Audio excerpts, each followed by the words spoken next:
Нариман Мазинов родился в 1928 году в деревне Дерекой. Глава семьи Осман Мазин работал председателем деревообрабатывающей артели, поэтому семья вынуждена была переехать в Акмесджит. С началом войны Осман Бей сразу ушел на фронт и был в рядах ополчения под Перекопом. Позднее примкнул к партизанскому отряду Абляза Айдинова. Подпольной деятельностью вместе с матерью стал заниматься и 13-летний Нариман Бей. Я пошел с мамой. И в отряд Калашникова. Там у мамы была, оказывается, кличка Мария. И мы там с мамой получили задание. Мама своей рукой переписала доклад Иосифа Виссарионовича Сталина с 7 ноября на Красной площади, когда Москве грозили немцы.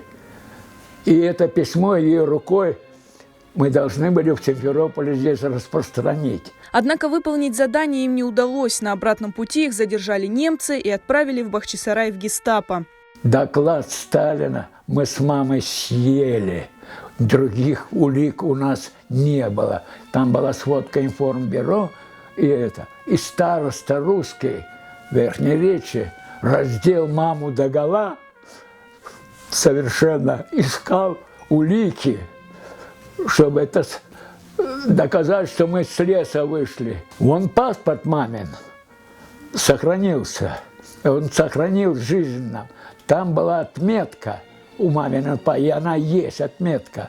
Немцы, когда выдавали хлебные карточки по 300 грамм, они там ставили штампики. И у мамы стоит штамп там декабрь-январь месяц, декабрь 41 январь. И это нас спасло. То есть мы как будто бы не могли быть в лесе, потому что мы зарегистрированы здесь. После 8 дней допросов Нариман Бей с матерью Веляде вышли на свободу. С мамой мы договорились, мы уже предвидели как будто бы, что нас будут порознь допрашивать, вместе не будут. И так и вышло. И когда нас выпустили, переводчик стоял на крыльце, я не знаю, он русский или кто, и маме сказал: молодец ваш сын. И так мы вышли оттуда. И когда вернулись в Симферополь, дядя Исмаила взяли вот документ. Соседи русские донесли. В 1942 году немцы расстреляли дядю Исмаила, а Нариман Бей отправился к родным в Дерекой. В те голодные военные годы местные жители вынуждены были отправляться в степные районы Крыма на поиски продуктов. В один из таких походов Нариман Бей узнал о смерти отца. И я с ними пошел в Озимбаш через Ряйлу пешком. Прошел туда. У меня там в Озимбаше тетя, родная сестра отца Фатма. Я к ней зашел. Я не собирался ничего менять. Мне нечего было там менять. И это я так пошел. И Фатма сказала: ты никуда не выходи из моего дома. А что случилось? А здесь лежит в Озимбаше человек, на твоего отца похожий. И староста запретил его хоронить, чтобы распознать, кто придет туда к нему. Она спросила у меня: а в чем он был одет? Одет был, сиреневая рубашка была, потому этот дядя Исмаил ему дал такой типа тулупчика и серые брюки. И когда я сказал, она говорит: да, это он. Новая беда пришла в семью Мазиновых, откуда не ждали. 18 мая, когда пришли к нам на Фрунзе, я дома не был. Бабушка была и мама. Мама как рассказывала, и при мне, она говорит: не может быть, у меня муж в партизанах. Я сама, не может быть, это ошибка. Что вы делаете? Он уговорил, говорит: другого выхода у вас нет, и я обязан вас. Это самое. Она говорит: у меня сын есть. И он из Фрунзе улицы с мамой вместе пришли туда, на Пушкинскую. Он сопровождал ее. И меня забрали. И офицер, этот, который там у нее оставался, приставал к тете Зейнеп, он сказал: ты ничего не бери, это все мое. Вот у меня документы на ваше все имущество и на вашу квартиру. Во время депортации семью Мазиновых выслали в Узбекистан, в Андижанскую область. Дедушку же отправили на Урал. Связь с ним оборвалась навсегда. Первые годы ссылки до сих пор в памяти Нариманбея.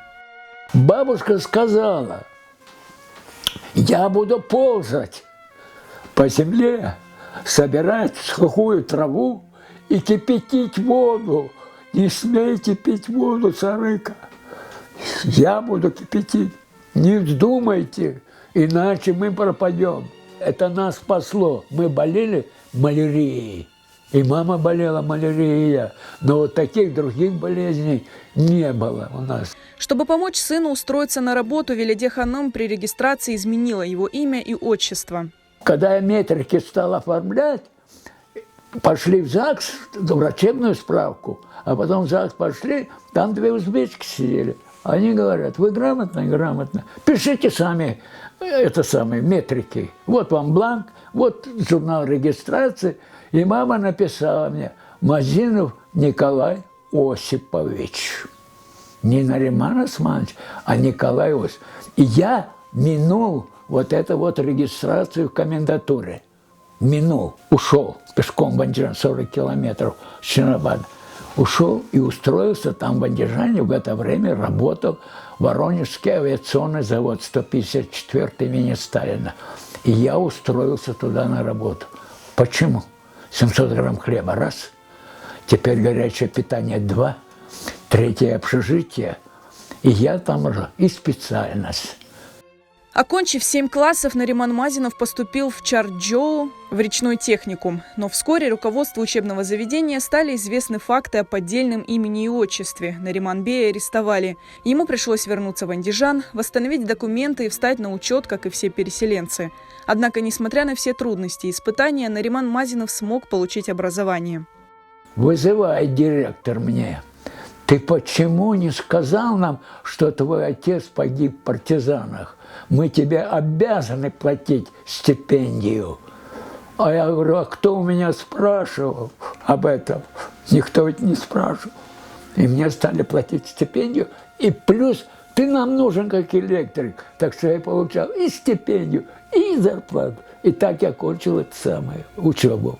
36 лет Нариман Мазинов проработал на гидролизном заводе в Андижане. В 1953 году он женился, стал отцом 2 детей. Мама Нариманбея так и не дождалась встречи с родиной и умерла на чужбине. Ее мечту вернуться в Крым осуществил сын. Крым – это моя родина. Хорошо ли будет, плохо будет. Я здесь, в Узбекистане, 50 лет прожил. Это была моя ссылка. И поэтому я уезжаю.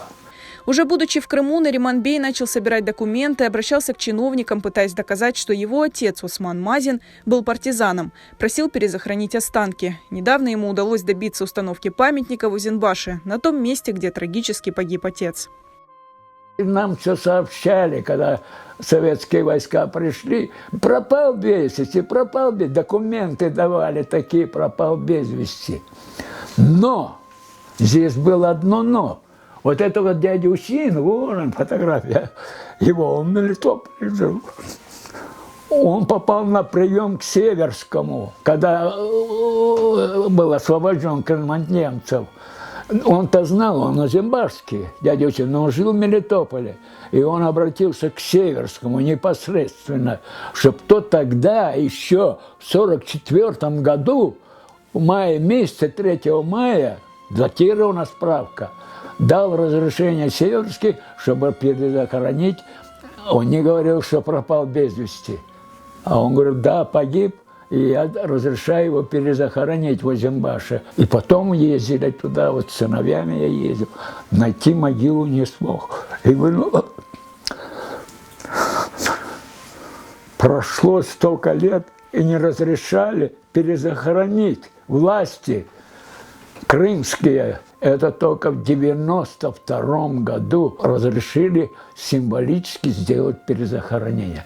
Увековечил память отца партизана Нариманбей на свои средства. Для него это символ памяти и справедливости.